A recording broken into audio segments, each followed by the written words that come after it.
جب دارالعلوم دیوبند میں اختلاف ہمارے اکابر کے درمیان ہوا تھا تو میں اس وقت مدینہ منورہ میں زیر تعلیم تھا، پڑھتا تھا۔ کچھ سوالات آئے ہیں لیکن اب اس وقت ان کے جواب کا وقت بھی نہیں ہے، مجھ میں سکت بھی نہیں ہے۔ ایک سوال خاص طور پر کئی لوگوں نے دعوت و تبلیغ کے اندر جو اس وقت حالات چل رہے ہیں اس کے بارے میں بھی فطری طور پر سب علماء کو فکر ہے، اس کی وجہ سے یہ سوال آیا ہے۔ میں اس سوال کا جواب دینے کا اہل اپنے کو نہیں پاتا۔ کئی سال ہو گئے میں نے اپنے لبوں پر سکوت کی مہر لگا رکھی ہے۔ میرا دل جب اس کو کوئی یاد دلاتا ہے تو اس قدر غموں سے بوجھل ہو جاتا ہے کہ میں کچھ نہیں کہہ پاتا۔ میں میرے روئیں روئیں پر، میرے خاندان کے روئیں روئیں پر ہم نسلی طور پر تبلیغ کے غلام ہیں۔ دعوت و تبلیغ کی محنت کے ہمارے روئیں روئیں پر احسانات ہیں۔ اس لیے میں اس وقت صرف اتنا کہوں گا کہ آپ حضرات اللہ کے واسطے اس کی حفاظت اور درازی عمر کے لیے دعاؤں کا اہتمام کریں اور اللہ کے واسطے فریق نہ بنیں۔ جب دارالعلوم دیوبند میں اختلاف ہمارے اکابر کے درمیان ہوا تھا تو میں اس وقت مدینہ منورہ میں زیر تعلیم تھا، پڑھتا تھا، اور چھٹیوں میں گھر جب آنا ہوتا تھا تو کوئی ایک آدھ جملہ ہماری بھی زبان سے اپنی نادانی کم عمری میں کچھ نکل آتا تھا۔ ہمارے حضرت والد صاحب رحمۃ اللہ علیہ بڑی شدت کے ساتھ ہمیں تنبیہ کرتے تھے کہ دیکھو، بڑوں کے اختلاف میں چھوٹوں کو نہیں بولنا چاہیے۔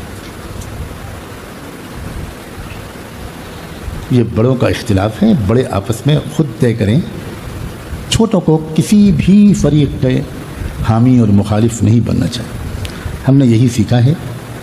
یہ سارے حضرات ہمارے بڑے ہیں، ہمارے سروں کے تاج ہیں، اور یہ کام، یہ وہ ماں ہے جس کی چھاتیوں سے ہم نے ایمان و یقین کا دودھ پیا ہے۔ اس کو بیابرو ہوتے ہوئے دیکھنا ہمارے بس کی بات ہے۔ اس لیے لوگوں، اللہ کے واسطے مجھے اس کے بارے میں کچھ بھی کہنے پر مجبور نہ کرو۔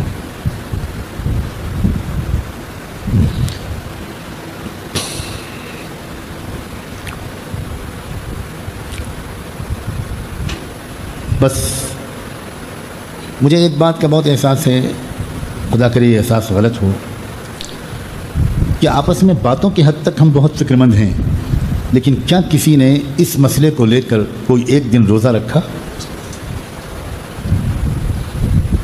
کوئی صدقہ نکالا، کچھ قربانی دی، کچھ آنسو بہائے اللہ کے ساتھ؟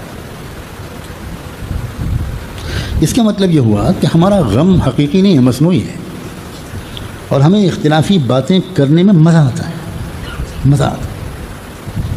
اور یہ ایک ہماری شدید اخلاقی خرابی ہے، جو اصلاح کے نام پر شیطان ہم سے غیبت کرواتا ہے۔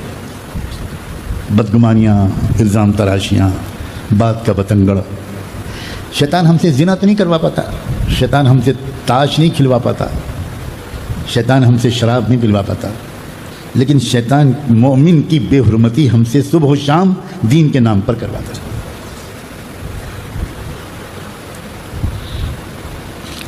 اگر فکر ہے تو باتیں مت کیجیے، روزہ رکھیے، صلاۃ الحاجت پڑھ کر بلک بلک کر رو کر اللہ سے مانگیے کہ اللہ اس کام کو اور اس کے مراکز کی حفاظت فرما، اس کو لے کر چلنے والے تمام اکابر اور کارکنوں کی حفاظت فرما۔ اللہ اس کو امت میں جوڑ ہی کا سبب بنائے رکھ، اس کو توڑ کا سبب نہ بننے دے۔ آپ یہ کریں اور اپنے کرنے کے کام جو بتائے گئے ہیں اس میں مشغول رہیں۔ کیا پتہ اللہ تعالیٰ کا فیصلہ کیا ہے، اور اللہ کا ہر فیصلہ منصفانہ ہوتا ہے اور حکمتوں سے بھرا ہوتا ہے، چاہے ہم سمجھ پائیں چاہے نہ سمجھ پائیں، اور اللہ کی ذات بہت بے نیاز ہے۔ اللہ کو کسی کی کوئی پرواہ نہیں، اللہ اللہ ہے، اللہ اللہ۔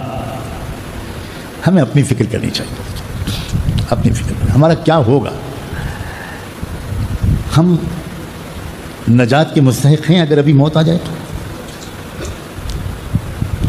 ہم سے اللہ تعالیٰ کیا یہ پوچھے گا کہ تم نے تبلیغ کے کام کو انتشار سے بچایا تھا, یا یہ پوچھے گا کہ یہ بتاؤ کہ تم نے اپنی آنکھوں سے لاکھوں بار زنا کیوں کیا,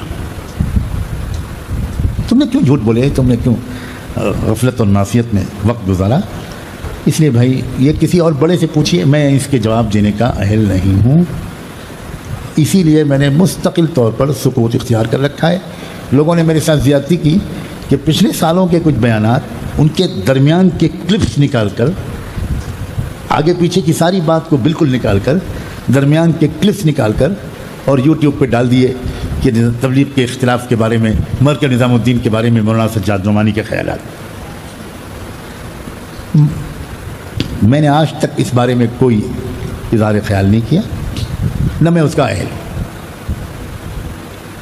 مجھے وہ دن یاد ہیں اور یاد رہیں گے جب میں محتاج طالب فقیر بن کر مرکز نظام الدین جاتا تھا تو ایسی کیفیت میرے دل کی ہوتی تھی میں بتا نہیں سکتا.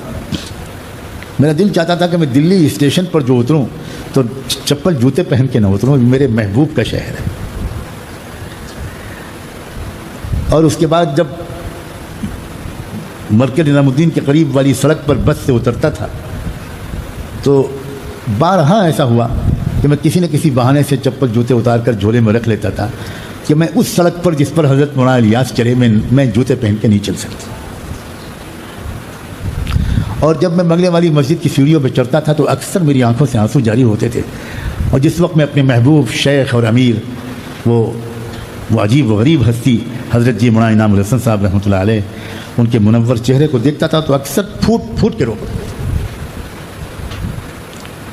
بہت یادیں ہیں میری زندگی کی. اس لیے میں اس مرکز کو یا اس کی طرف منسوب کسی بھی شخصیت کو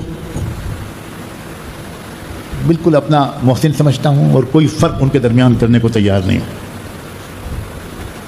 آپ حضرات سے بھی یہی گزارش ہے کہ دل کو بڑا کر لیجیے, دل کو کشادہ کر لیجیے. اگر آپ کا دعوت کی محنت سے تعلق ہے تو اپنے اعمال میں لگے رہیے, فریق نہ بنیے, فریق نہ بنیے. بہت بڑے